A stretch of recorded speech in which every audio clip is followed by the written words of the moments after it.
Ravi and Shankar are partners sharing profits and losses in the ratio 7:3. So old ratio ಬಂದ್ಬಿಟ್ಟು 7:3. Okay.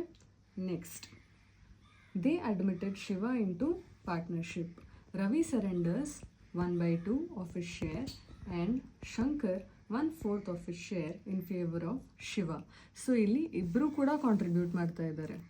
ಓಕೆನಾ? ರವಿ 7/10, ಶಂಕರ್ 3/10. ಇದು ಅವರ old ratio. ಇದರಲ್ಲಿ ಇವ್ರು ಸರೆಂಡರ್ ಎಷ್ಟು ಮಾಡ್ತಿದ್ದಾರೆ? ರವಿ ಹಾಫ್ ಕೊಡ್ತಿದ್ದಾನೆ ಮತ್ತು ಶಂಕರು 1/4. ಸೊ ನಾವು ಸರೆಂಡರ್ ಮಾಡಿರೋದನ್ನು ಮಲ್ಟಿಪ್ಲೈ ಮಾಡ್ತೀವಿ. ಆವಾಗ ನಮಗೆ 7/20, 3/40 ಸಿಗುತ್ತೆ. ಓಕೆ, ಇವಾಗ total share of a new partner ನಾವು ಕಂಡುಹಿಡಿಯಬೇಕು.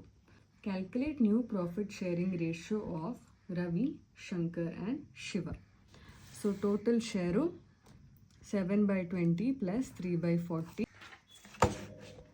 ಸೊ ಇಲ್ಲಿ 20 ಮತ್ತು 40 ಇದನ್ನು ಎಲ್ ಸಿ ಎಮ್ ಮಾಡಿದಾಗ ನಮಗೆ 40 ಸಿಗುತ್ತೆ.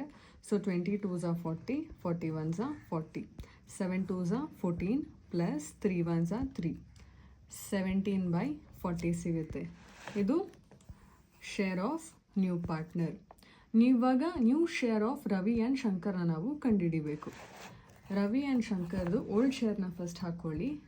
ಮೈನಸ್ 7/20, 3/40. ಸರೆಂಡರ್ ಎಷ್ಟು ಮಾಡಿದ್ದಾರೆ ಅದನ್ನು ಡಿಡಕ್ಟ್ ಮಾಡಿ.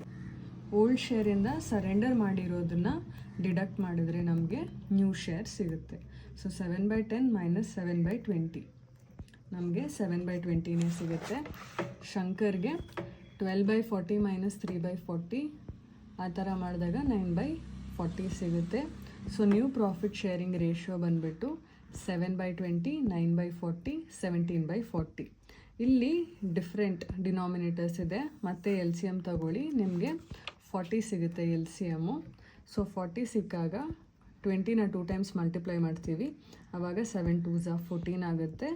ಈ 9 ಮತ್ತು 17 ಹಾಗೆ ಇರುತ್ತೆ. So 14:9:17 new profit sharing ratio ಸಿಗುತ್ತೆ. Thank you.